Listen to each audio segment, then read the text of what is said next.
Now let's come towards the branches of physics. Due to the vast scope of research in physics, it is usually divided into number of branches. Of some of them are क्योंकि हमारे पास physics में बहुत किस्म की studies हैं, ठीक है ना। हीट की अपनी है, लाइट की अपनी है, इलेक्ट्रिसिटी की अपनी है, एनर्जी की अपनी है, स्टार्स की अपनी है, बायोलॉजी से रिलेटेड, मेडिकल साइंसेस के रिलेटेड अपनी है। तो ये हमारे पास डिफरेंट ब्रांचेस में कन्वर्ट हो चुकी है, और वो है mechanics, heat and thermodynamics, oscillation and waves. ये सारी जो हमारे पास ब्रांचेस है वो फिज़िक्स की ब्रांचेस है। अब इनकी डेफिनेशंस पर आते हैं हम। Mechanics it is a study related to motion of objects and how it relates to forces. Motion, study of motion क्या होती है? हरकत होती है, ठीक है। किसी भी मैटर, किसी भी चीज़ में जो उसकी हरकत आती है वो किस तरह से आती है और क्यों आती है और किस तरह कैसे आती है, वो सारा हम मैकेनिक्स में पढ़ते हैं। And two forces, related two forces, जो फोर्सेस उन पे अप्लाई होती हैं जो कि मोशन प्रोड्यूस करी, जो कि किसी भी मैटर में मूवमेंट प्रोड्यूस करी है, वो फोर्सेस हम मैकेनिक्स में पढ़ते हैं। देन हमारे पास है heat and thermodynamics, study of heat and temperature and their relations to energy, ठीक है। यानी कि हीट क्या होती है? जब इलेक्ट्रॉन्स हमारे पास मूवमेंट करते हैं, उनकी रफ्तार ज़्यादा हो जाती है, तो वो एक फिनोमेना प्रोड्यूस करते हैं जिसको हम कहते हैं हीट।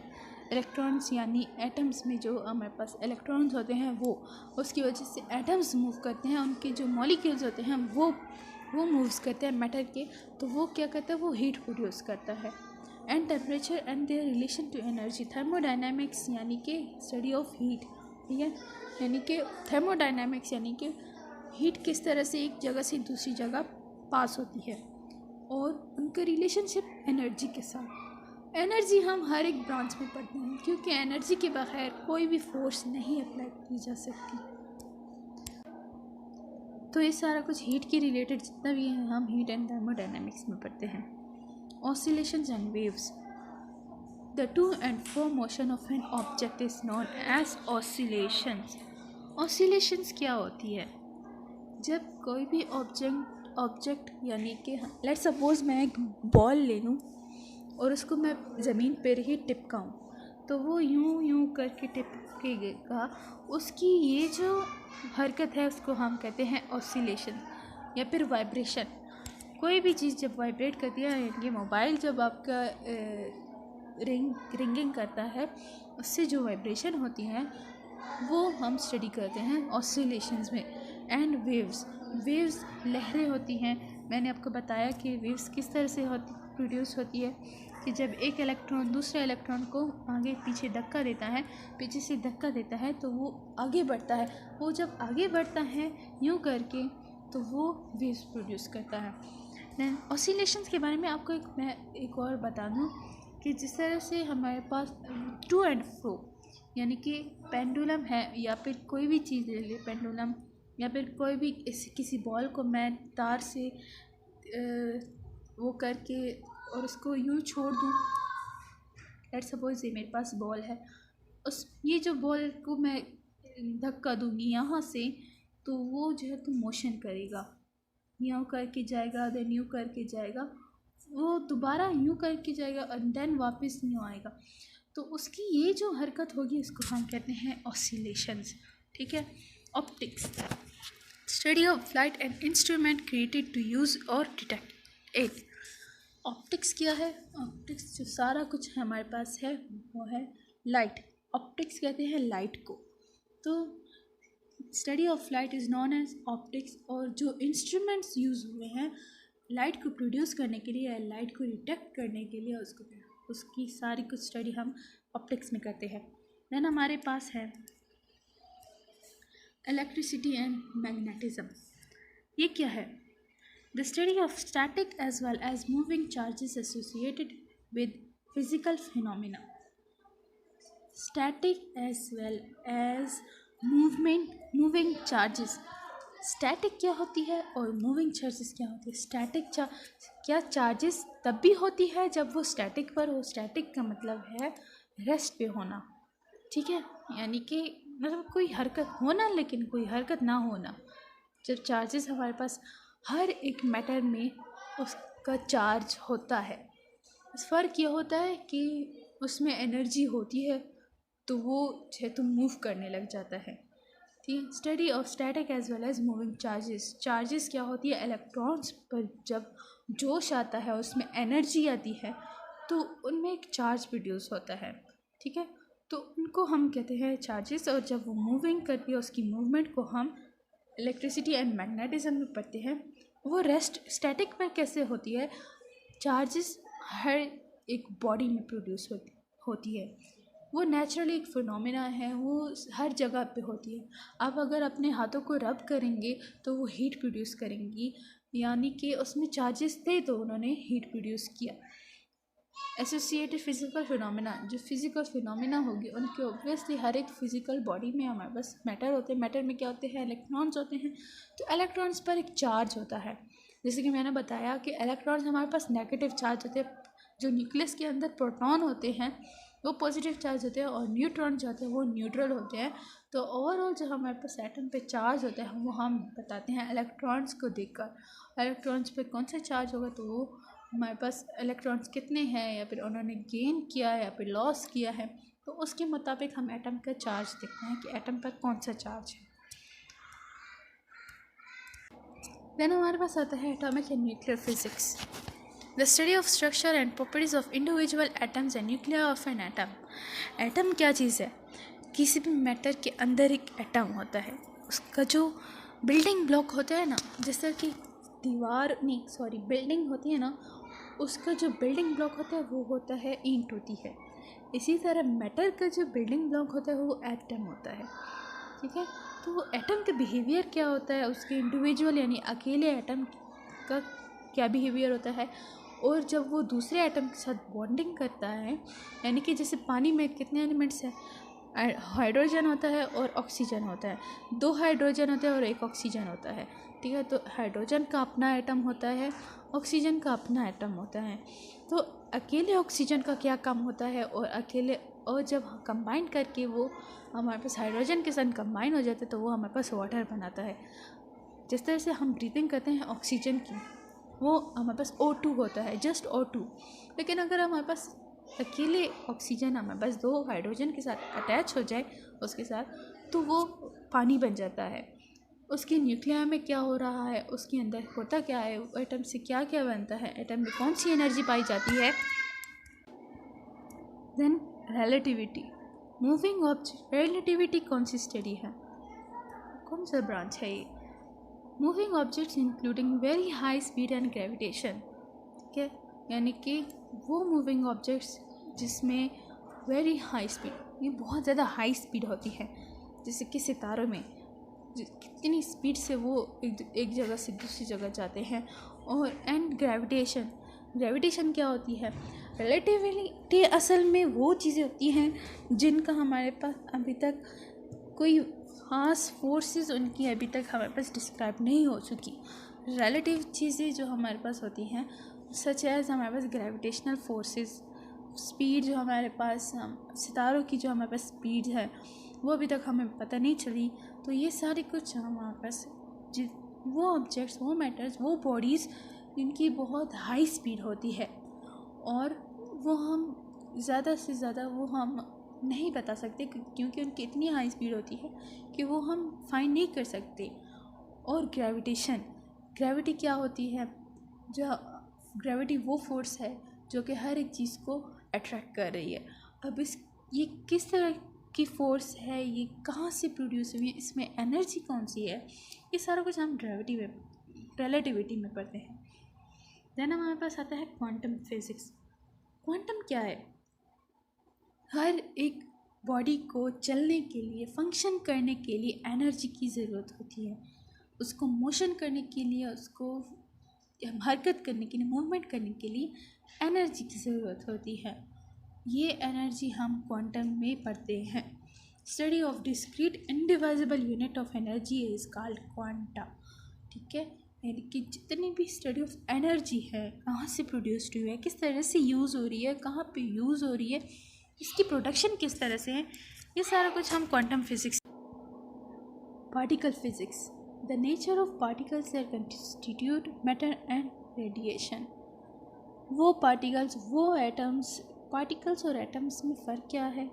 पार्टिकल्स जो होते हैं वो बहुत लाइट होते हैं, सेम एज इट इज़, उनमें कोई फ़र्क नहीं होता, बट एटम्स का जो ग्रुप होता है उनको हम पार्टिकल्स कहते हैं। That constitute matter and radiation. जितने भी हमारे पास पार्टिकल्स हैं, यानी कि टाइप्स ऑफ एटम्स हैं, उनमें पार्टिकल्स हमारे पास स्मॉलेस्ट एटम्स होते हैं। ठीक है, यानी कि ग्रुप ऑफ स्मॉलेस्ट एटम्स हमारे पास होते हैं जो कि मैटर को कंस्टिट्यूट करते हैं, मैटर को बनाते हैं। मैटर की जिस तरह से एक कोई भी प्लास्टिक या हैरा या भी कोई भी चीज़ हमारे पास जब मैटर बनती है, मैटर किसी से बनता है? हमारे पास एलिमेंट से बनता है। वो एलिमेंट किससे क्या होता है? वो एटम होता है, एटम ही होता है। और एटम जो हमारे पास ग्रुप ऑफ एटम होते हैं, हम पार्टिकल्स कहते हैं। हर एक एटम का अपनी रेडिएशन होती है। रेडिएशन क्या होती है? जो एनर्जी उससे निकलती है, तो उसको हम रेडिएशन कहते हैं। जब एक एटम अपने इलेक्ट्रॉन को लॉस करता है तो उससे एक एनर्जी रिलीज़ होती है, उस एनर्जी को हम कहते हैं रेडिएशन। ठीक है, देन हमारे पास आती है cosmology and astrophysics, in which we study the origin, evolution and eventual fate of the universe. Cosmology क्या है? सितारों की स्टडी जो हमारे पास है, वो सारा कुछ हमारे पास कॉस्मोलॉजी है। सितारा, ये अर्थ भी एक सितारा है, सूरज भी एक सितारा है, चांद भी एक सितारा है। ठीक है, एंड एस्ट्रोफिजिक्स, ये सारा जितने भी यूनिवर्स में सितारे हैं, स्टार्स हैं, उन सब की स्टडी, मतलब कि उनका नेचर क्या है, वो सारा कुछ हम कॉस्मोलॉजी एंड एस्ट्रोफिजिक्स में पढ़ते हैं। Biophysics and medical physics, physical interactions of biological processes and applications of physics, health processes such as prevention, diagnosis and treatment. अच्छा, फिजिक्स और मेडिकल से क्या रिलेटेड है? जितने भी इंस्ट्रूमेंट्स हमारे पास बायोलॉजी में यूज़ होती है, एप्लीकेशंस जो हमारे पास यूज़ होती है, सच एज प्रेशर, ठीक है, लॉज ऑफ मोशंस, ये हमारे पास मेडिकल साइंसेज में भी यूज़ होती है। ठीक है, हर एक इंस्ट्रूमेंट को यूज़ करने का जो तरीका होता है वो फिज़िक्स के लॉज पर हमारे पास बेस करता है। तो वो सारा कुछ हम बायोफिज़िक्स में ही पढ़ते हैं। सो ये थी हमारे पास ब्रांचेस ऑफ फिजिक्स। लास्ट में आज हम पढ़ते हैं historical background of physics. Physics का आइडिया कहाँ से आया, इस पर किस किस ने काम किया और किस तरह से काम किया। ठीक है, तो हम ये पढ़ते हैं थैलीस वाज द फर्स्ट। सबसे पहले हम किसका कॉन्सेप्ट पढ़े हैं? Thales. Thales was the first physics and his theories actually give discipline its name that what is the basic element of life, everything is made up of is water. Thales कौन था? थैलीस हमारे पास एक Greek scientist था, जो कि हमारे पास एक philosopher था, ग्रीक फिलोसोफर। उसने कहा कि जो भी चीज़ हमारे पास इस दुनिया में बनी है वो पानी से बनी है। जो भी मेन एलिमेंट जो है वो पानी है। जिस तरह इंसान भी पानी से ही बना है, क्योंकि इंसान पानी के बगैर रह नहीं सकता। ठीक है ना, इस तरह से बहुत सारी चीज़ें हमारे पास, हवा, जिस तरह से हमारा एनवायरनमेंट में हवा जो है, हवा में भी तो गैसेस है। वो गैसेस क्या है? वो बस लिक्विड फॉर्म की ही है, लिक्विड से ही हमारे पास गैसेस बनी है। Such as solid, liquid and gases. Water have different phases, पानी के भी डिफरेंट फेजेस हैं, सॉलिड, लिक्विड एंड गैसेस। ये जितने भी फेजेस हैं, वो कहता है कि हमारी ये जो बेसिक एलिमेंट ऑफ लाइफ है वो है वाटर। देन हमारे पास एनेक्सिमेंडर आता है, वो कहते हैं, वो क्या कहता है? ही डिस्प्यूटेड द आइडियाज़ ऑफ थैलीस। उसने कहा कि नहीं, थैलीस गलत है, and propose that rather than water, a substance called apeiron was the building block of all matters. उसने कहा rather than water, एक सब्सटेंस है जो कि पूरी जो कि लाइफ का बिल्डिंग ब्लॉक है वो क्या है? With the aid of modern hindsights we can say that this was another shrewd guess from Alexander and very similar idea that hydrogen is the building block of all matter in our universe. Alexander ने क्या कहा? Alexander कहता है water तो खुद एक चीज़ से बना है, वाटर में तो खुद एक ऑक्सीजन होता है और एक हाइड्रोजन होता है। सिर्फ ऑक्सीजन हो नहीं सकते क्योंकि हर एक चीज़ में ऑक्सीजन इन्वॉल्व नहीं है, लेकिन हाइड्रोजन हमारे पास हर एक मैटर में इन्वॉल्व है।